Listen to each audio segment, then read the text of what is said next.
السلام علیکم جی، میں ہوں طاہر سرور میر اور آپ دیکھ رہے ہیں میر ٹاکیز۔ دو خبریں آپ کے ساتھ شیئر کرنی ہیں، ایک انڈیا کی اور ایک پاکستان کی۔ انڈیا کی خبر یہ ہے کہ پونے میں ایک بزنس مین نے کووڈ-19 اور کرونا وائرس کے مضمرات سے بچنے کے لیے سونے کا ماسک بنا لیا ہے۔ اور بارڈر پار کے اس طرف کی خبر یہ ہے کہ شیخ رشید صاحب قبلہ فرماتے ہیں کہ مجھے جو انجیکشن دیا گیا جب انہیں کرونا وائرس تھا تو 5 لاکھ کا بھی ٹیکہ مارکیٹ میں نہیں مل رہا تھا،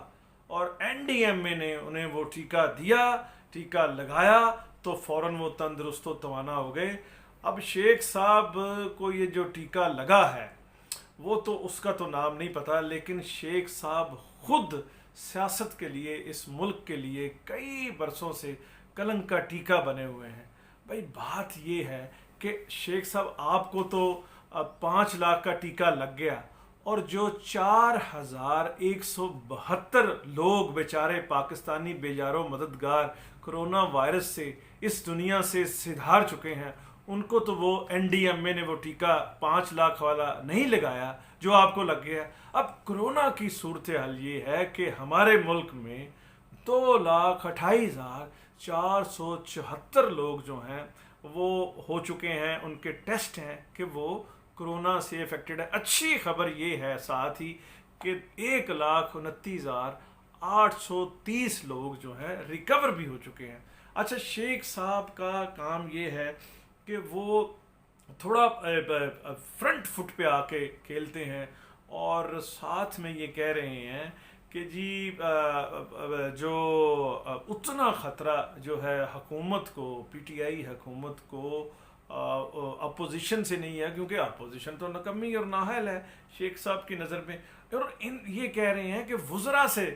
خطرہ ہے جو اپنے گندے کپڑے ٹیلی ویژن میں آ کے دھوتے ہیں۔ تو شیخ صاحب وہ مائی کے لال ہیں جو صرف گندے کپڑے نہیں، پوتڑے بھی ٹی وی پہ ہی دھوتے ہیں، گندی جرابیں بھی ٹی وی پہ ہی دھوتے ہیں، سارے زیر جامے، سارے انگیاں، سارے یہ چولی جو ہوتی ہیں ساری، یہ سارے شیخ صاحب جو ہیں، شیخ صاحب گھر میں کوئی کام لال حویلی میں تو کرتے نہیں، سارے تو وہ ٹیلی ویژن میں کرتے ہیں، اور خود وہ چھیدے پستول کی طرح ہوائی فائرنگ ادھر سے ادھر سے۔ اب یہ انہوں نے جو بیان دیا ہے کہ یہ مینگل شینگل کہیں نہیں جائے گا، 10 دن بعد مشورہ دوں گا، کہیں نہیں جاتا اختر مینگل شینگل۔ میں بہت سارے مینگلوں کو جانتا ہوں، ساری زندگی میں نے یہی کام کیا اور دیکھا اور سنا ہے۔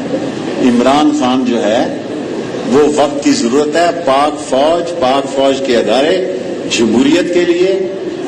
سربلندی کے لیے اس سسٹم کے ساتھ کھڑے ہیں۔ سب خدا کے لیے یہ نہ کہا کریں کہ کوئی کچھ نہیں ہوگا، کوئی کہیں نہیں جائے گا، اور جانے والے تو حضور چلے گئے تھے۔ 24 سال بعد مشرقی پاکستان بنگلہ دیش بن گیا تھا، ڈھاکہ اسلام آباد سے علیحدہ ہو گیا تھا۔ یہ ڈھاکہ وہی تھا جہاں مسلم لیگ بنی تھی، اور پاکستان بنانے کا نعرہ بھی سب سے پہلے ڈھاکہ اور بنگال میں ہی لگایا گیا تھا۔ شیخ صاحب، آپ نے خود تو سانحہ مشرقی پاکستان سے کچھ نہیں سیکھا، خدارا قوم کو تو سیکھنے دیں۔ یہی سوچ اور یہی ڈاکٹرن تھی کہ کوئی کچھ نہیں ہوئے گا۔ اب بس ابھی بھی یہ کہہ رہے ہیں کہ خود ساختہ ترجمان بنے ہوئے ہیں کہ پاکستان کی جمہوریت کے ساتھ ہے فوج اور کچھ نہیں ہوتا، مینگل شینگل۔ او بھائی، یہ جو ہے قطرہ قطرہ مل کے دریا بنتا ہے، اور ساری قوم کیا ہوتی ہے؟ افراد کا مجموعہ ہوتا ہے۔ جس طرح گھر میں سب لوگ امپورٹنٹ ہوتے ہیں، اسی طرح قوم اور ملک اور ملت بھی ایسے ہی بنتی۔ یہ کوئی سسپینس نہیں ہے کہ شیخ صاحب کے پیچھے کون ہے اور چولی کے پیچھے کون ہے، لیکن شیخ صاحب کو یہ ضرور بتانا چاہیے، کیونکہ شیخ صاحب عوامی لیڈر ہیں اور عوامی مسلم لیگ کے روح رواں ہیں، انہیں یہ بتانا چاہیے کہ وہ ٹیکہ کون سا ہے جو کرونے میں لگتا ہے، اور 70-71 سال کا بندہ پھر اپنے پیروں پہ کھڑا ہو جاتا ہے، اور وہ پھر اسی طرح کے بیان دیتا ہے کہ اختر مینگل شنگل۔ مجھے یہ لگ رہا تھا کہ جب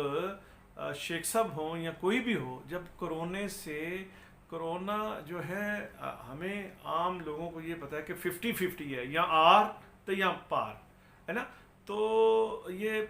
70-71 سال کا بندہ جب موت کا منہ دیکھ کے اگلا جہان دیکھ کے واپس پلٹتا ہے تو اسے یہ نفسیاتی اثر تو ہونا چاہیے کہ وہ اب جو باقی زندگی بچ گئی ہے اس میں جو ہے وہ خیر بولے اور خیر کرے اور کلمہ حق پڑھے. لیکن شیخ صاحب نے یہ نہیں بتایا قوم کو کہ وہ کون سا انہیں ٹیکہ لگا ہے جس سے یہ پھر پیروں پہ کھڑے ہو کے منگل شنگل کر رہے ہیں. اور مجھے تو یہ سونے سے کی بھی کو قیمتی ہیرے والا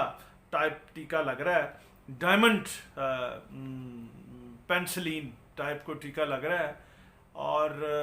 ہیرے سے مجھے یاد آیا, ہیرا سچویشن ہوتی ہے فلموں میں, پاکستان اور انڈیا میں سچویشن ہوتی ہے کہ طوائفیں جو ہیں وہ مجرا کر رہی ہوتی ہیں اور وہ محبوب کی جو بدنامی ہے اس کو وہ نہیں کرتی اور چپ کر کے ہیرا چاٹ کے جو ہے وہ جو وہ گانا آپ نے سنا ہوگا, جو بچا ہے وہ لٹانے کے لیے آئے ہیں اور اظہار بھی مشکل ہے, کچھ کہہ بھی نہیں سکتا, مجبور ہیں اللہ چپ رہ بھی نہیں ہوتی ہے کہ طوائف ہیرا چاٹ کے مر جاتی ہے لیکن محبوب کی محبت پہ اور اس کی گڈ ول پہ حرف نہیں آنے دیتی. لیکن ہماری فلم میں تو یہ ہوتا رہا کہ ہیروئن جو طوائف تھی وہ ہیرا چاٹتی رہی, مرتی رہی, لیکن محبوب کی گڈ ول اس نے خراب نہیں ہونے دی, بدنامی نہیں ہونے دی. لیکن ادھر سیاست کی فلم میں پہلے ضیاء الحق صاحب بکتے, پھر نواز شریف کو بکتایا, پھر مشرف کو بکتایا اور آج کل جو ہے وہ عمران خان کو بکتا رہے ہیں. یاد ہے کہ ضیاء الحق کے لیے یہ نعرہ لگایا کرتے تھے, مرد مومن مرد حق, ضیاء الحق ضیاء الحق. اور 12 مئی کو جب کراچی 52 یا 54 انسان مر گئے تھے تو شیخ صاحب یہاں اسلام آباد میں پریڈ گراؤنڈ میں پبوں پہ کھڑے ہو کے کہہ رہے تھے کہ بس سے بس کیا ہو جائے گا. تو عدالتی فیصلہ آنا تھا تو جس میں وہ مکہ لہرایا تھا مشرف صاحب نے. کہنے کا مطلب یہ ہے کہ محبوب بدلتے گئے, آج کل محبوب جو ہے عمران خان ہے. اور آپ کو پتہ ہے کہ عمران خان کو بھی کبھی یہ بیٹھ کے ٹیلی ویژن ٹاک شو میں ٹانگا پارٹی کہا کرتے تھے, اور عمران خان نے بھی انہیں کہا تھا کہ میں اگر شیخ رشید جس طرح کا لیڈر چاہ رہا ہے تو میں بالکل ناکام ہی ٹھیک ہوں, اور اگر میں وزیر اعظم بنا تو اس کو شیخ رشید کو چمولا وہی ہے, وہی لو ٹرائنگل ہے جس میں حکمران ہے, عوام ہے اور اسٹیبلشمنٹ ہے, اور اس کا او ایس ٹی ہمیشہ ایک ہی رہتا ہے, غریب شہر تو فاقے سے مر گیا عارف, غریب شہر تو فاقے سے مر گیا عارف, امیر شہر نے ہیرے سے خودکشی کر لی.